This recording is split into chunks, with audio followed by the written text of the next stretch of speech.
Happy Thanksgiving. It is Thanksgiving Day right now. Thought I would just run through a deck real quick here tonight. This is a Premiere-Hoth deck.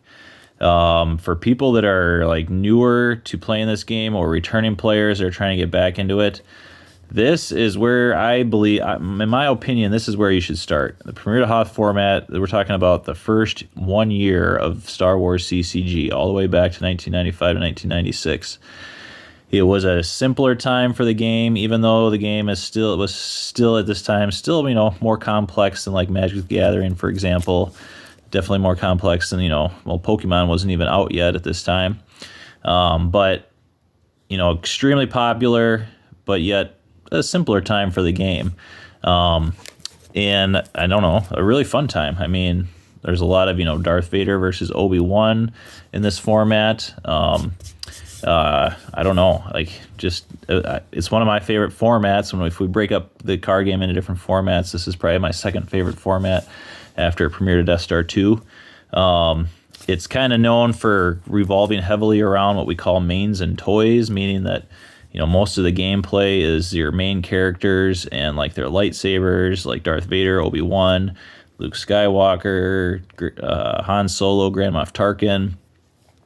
This is a very different, and it's also extremely good against mains and toys, the light side mains and toys version. So this is very competitive. I played this in the Retro Tournament, Retro League earlier this year, when it was the Premiere-Hoth format.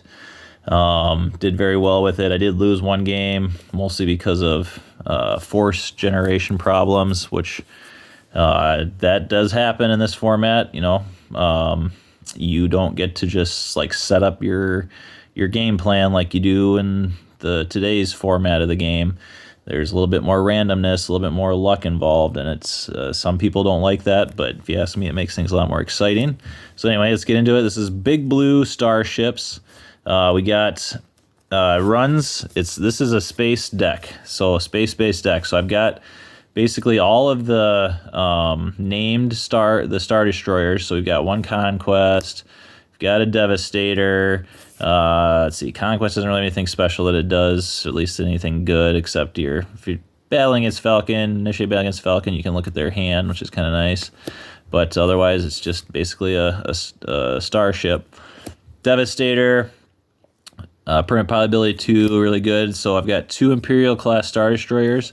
Again, I've got all the named Star Destroyers in here, but I needed more Star Destroyers. So I've got just a couple of the good old regular Imperial class Star Destroyers. I mean, who doesn't like playing with these Star Destroyers? If you don't, I don't know. I don't want that bad energy. We got Stalker. One cool thing about the Stalker, probe droids deploy free to related sites at same systems. That will come into play with this deck. I'll show you later. Tyrant, this is probably my favorite one. I do love the image, but I also love that 7 deploy on this Star Destroyer. I've got 1, 2, 3, 4 Victory class Star Destroyers. I mean, honestly, I would probably like more of these. I mean, I might even want to play all Victory class Star Destroyers, but because Grimtosh is such a strong card in this format, you have to play around Grimtosh. So I only have 4 of these in here, so that somebody does get a Grimtosh off. Hopefully I don't have, 2 or more of these in my hand, because Grimtosh makes you lose cards if you have 2 or more of them in your hand. So that's all the Star Destroyers. Then we've got a bunch of the Imperial pilots. Piet's awesome. Deploys -2 if there's 2 Imperial starships on the table. There are I've seen versions of this deck where they do play like some TIE Scouts. You can get a TIE Scout out with Admiral Mahdi on it for really cheap a lot of times. 2 Admiral Ozels, he's free to deploy. Capital Starships are -1 in the same system, so he's just good. So I've got 2 of him in here, even though he's got a 0 destiny. Captain Lennox, let's see, what does he do? Well, not a whole lot. I think he's a tractor beam guy. Captain Piet, this is kind of cool. He can use 1 Forest Searcher. I can take a probe droid into hand. Hint, hint, there may be some probe droids in this deck. Chief Bass doesn't really do much. He's just kind of a pilot that adds 2 Same with Prodigy, doesn't really do a lot, just the pilot adds 2. Got all 3 of the DS61 pilots. You know, they add 3 when they're piloting, so they're like, you know, some of the best pilots. And then we got Dan's, adds 3, also, you know, pretty strong pilot. Evazan, you know, he's got a really good ability, but he's pretty much just in here for being a pilot. So I got 2 Darth Vaders and I've got 2 Tarkins. One of the important things with this deck is choosing when and where to play Darth Vader. You know, he's so powerful in this format. You know, the most powerful card. Look at this card. May just be just a piece of paper that was printed off with his picture on it, with the card on it and stuff. There are ways to do that out there, just so you know. If you don't want to buy, like, you know, spend a lot of money buying cards, there are ways to get around that. So anyway, like I said, important part about Darth Vader is just knowing when a good time to play him and where to play him. Because if you play him up in space, then you can't play him on the ground. And you play him on the ground, then you can't play him in space. So it kind of depends on what you're playing against, what's going on in the game. You really want to think about where the best place to use Darth Vader is. You know, sometimes there is a possibility that you play against other light side decks that have very strong space. Then you probably want to get him and Tarkin on a ship together so that you can blow them out. You know, with these guys, cancel that battle destiny and stuff in battles. That might be the difference in the game. But other times, you're usually going to be playing against stronger ground decks, because most of the decks really are just ground based. And then you might want to hold on to Vader until there's a good time to play him on the ground. Maybe get him into a really good battle or something like that, where you overwhelm the opponent. Cable's awesome. When he's in a battle with an Imperial leader, he subtracts 1 from opponent's total battle destiny. So he's like one of the better pilots in the game. This is Officer Evax. He's got that 5 pilot that's got that 5 forfeit. Gotta love him. R3T6. It's a droid. When he's aboard a capital starship, he adds 1 to power, 2 to hyperspeed, which is awesome because most of your Star Destroyers have like 3 their hyperspeed is like 3, so they can't, you know, get very far. I think the Victory class hyperspeed of 4, so put this guy on a Victory class, it's got a hyperspeed of 6, and then it's also, that ship becomes immune to attrition less than 4, which is also awesome. Because, you know, again, in this format, the randomness and stuff, you're not going to be able to just stack a 5 Destiny real easy on a deck. So like a lot of Destiny draws that people are making, it's like a Destiny of like 1 or 2 a lot of the time. So having immunity attrition less than 4 is massive. Like you might be able to do several battles with that starship and not lose any characters because they can't crack your immunity to attrition. Okay, we got 2 probe droids. I mean, honestly, I would like more probe droids than this, but again, because of Grimtosh, I don't want to put too many. There's 4 spies in this deck. Well, sorry, actually, there's a total of 6 when you count U3PO. But we got probe droid. We got spies in here so that we can use undercover. So, you know, of course, the weakness with this deck when you're playing strong in space is that your opponent gets some big drains on the ground at sites, and you can't do a lot about it. So there's 4 spies in here, plus 2 U3POs specifically, and then 4 undercovers to make your spies undercover and stop and basically just block those drains. So this is, you know, mains and toys.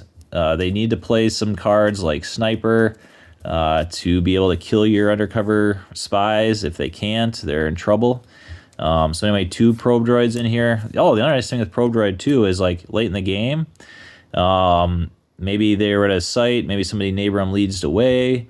You can undercover the probe droids and then at a site and use them to force drain, and like, or you could play them down. There's a lot of like sites that are like, you know, 2 for light side. There are a lot of sites that are played where there's like 2 force icons for light side, 0 for dark side. So you play these guys down late in the game, one of those sites, and just force drain there. You know, it's like if they deploy some guys, they do have a 5 forfeit. So if they do manage to get a couple of good characters out to try and attack the probe droid, usually the forfeit on these guys is high enough where you're not going to be seeing any overflow, and then you just forfeit the probe droid. and then they've got, you know, 2 guys stuck at a O2 site where they can't even force drain. So that's always good for you. Again, two other spies, Labria and Garinden, and then 2 U3POs. So it's, you know, it might be like, wow, this is really heavy on spies, but you trust me, it's a good thing. Again, the 4 undercovers, it's an effect you deploy on a spy at a site to cross it to put the spy undercover, and then when the spy's undercover, of course, you block their force drains there. Utaguta solo, this is just kind of a tricky card in here, so that if somebody tries to play neighbor leads and move their guys away from an undercover spy or something like that, you can pay 2 force, and all rebels transported by neighbor leads are captured. It's what we call a blowout card. So they like try and move Obi-Wan and Luke Skywalker away somewhere, move sites, and then you play this card, and then they're gone. So anyway, it's awesome. Okay, so 2 restraining bolts. So most light side decks are going to play at least 1 R3PO, and some people play 2 because there are so many undercover spies. And undercover spies are so strong. R3PO is a really strong answer to undercover spies. Again, so there's 2 restraining bolts in here because this restraining bolt totally, I mean, droid cannot, you deploy it on any droid, any site, and droid cannot move and cannot utilize its game text. So, somebody thinks they're going to get you. You got U3PO at a site, and they play down R3PO. And then hopefully you have a restraining bolt in your hand, and then your restraining bolt there R3PO, and then it's, you know, he's just kind of a useless droid at that point. So that's why those are in there. I've got 3 tentacles in here, and these, okay, so you may have noticed there are one thing that's unique here. There are no sense and alter cards in this deck, 0. There's also no effects or interrupts that are not immune to alter or sense. And that is on purpose because sense and alter are so strong in this format. You kind of either have to take there was like kind of 2 options. You take the route of like trying to play cards that could be, either to play a lot of sense and alters, in my opinion, or to try and stop your opponent's sense and alters, because your opponent is probably going to be playing a lot of senses and alters. So I just took the route here where I'm not playing any senses and alters, and I'm not playing any interrupts and effects that are not immune to sense and alter. And it's kind of it works pretty well. I mean, there's some situations where people end up with just like a ton of senses and alters in their hands that are just completely useless, and I love that. And you start seeing at the end of the game, they start pitching them towards force drain and stuff like that. So anyway, that's the route I took with this deck. And we got a Death Star. This is the starting location that I use because you got to get that force generation. It's so important with this deck. And you're going to see my locations here. You might be like, whoa, that's crazy. But I got 2 Hoth systems. There just aren't a lot of systems in this format. That's part of the reason why. I got 3 Kashyyyks, and that is because Kashyyyk is the best system. The best dark side system. You get 2 force, your opponent only gets 1 force, but your force drain is +1 here. So huge difference between force drain for 2 and force drain for 1. I've got 2 Kessels in here. Again, basically just because it's a system. It gives me 2 force, gives your opponent 1. Kiffiks, there's 3 Kiffiks, and again, really just for the force drain. Force drain for 2 is twice as much as force drain for 1. So you really want to get Kiffiks out. You really want to have Kashyyyk out so that you can get your, good force drains in, speed up the game a lot better. 2 Tatooines, and then 2 Yavin 4s. You might notice that I don't have any of these sites in here that give your opponent 0 force and give you 2 force. That also makes this deck pretty good against Revolution. There's not great targets that they can use Revolution on.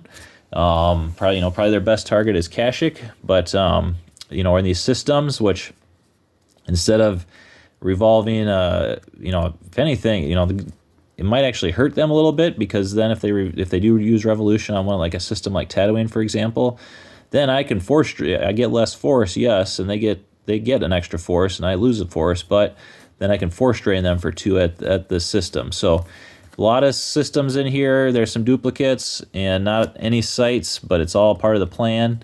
Anyway, this deck, it's good. It works real well. You know, give it a try. If you're somebody who's just getting on GIMP or something, you know, build this deck on GIMP, play some Premiere-Hoth. If you're newer, the other nice thing about this format is even if you're playing against somebody really good, and you're not very good, you know, usually you're going to still have a competitive game. You'll be able to play out for a while and it's, you know, still have some fun, even if, you know, you end up getting beat. But, you know, this, like I said, this deck is pretty good and it's pretty easy to play too. So, lastly, I've got one random Hoth booster pack laying around, so I figured, why not open it? I love this set. 1, 2, 3, 4. I think that's the rare. Hopefully, a rare of General Veers. Admiral Ozzel would be awesome. Dear Hobby, sweet uncommon Hoth. Okay, yeah, some pretty good uncommons there. Play a lot of those cards and decks. Yeah, okay. And it's a red card. Furry Fury, though. I do play Furry Fury in some decks, though. I love playing Han Chewie and the Falcon, and playing a copy of this with Han Chewie and the Falcon in some of the later sets, because it's so Han and Chewie in a battle together, draw 2 destiny, subtract total from opponent's attrition and total power. Or sorry, I like playing this against Han Chewie and the Falcon. Sometimes, like Decipher cards only, people try blowing you out. And yeah, I play this against, it's a really good card against Han Chewie and the Falcon. Plus, it's got that 6 destiny number. So anyway, hope everybody has a great Thanksgiving, great holidays. I'm going to be posting a light side Premiere-Hoth deck here also. Like I've got two dark side and 2 light side Premiere-Hoth decks that are a little bit unique. You know, they're kind of decks that you're not going to see very often. If anybody thinks that, you know, this format is like super simple, I would disagree with that. There is a lot of kind of wild decks out there. They're just not played very often. Everybody plays mains and toys, which is fine. Just gets a little bit boring, if you ask me. Like, you know, try and do something a little bit different. So anyway, I'll probably get that other video up here sometime in the next week or so. Have a good Thanksgiving, everybody. May the force be with you.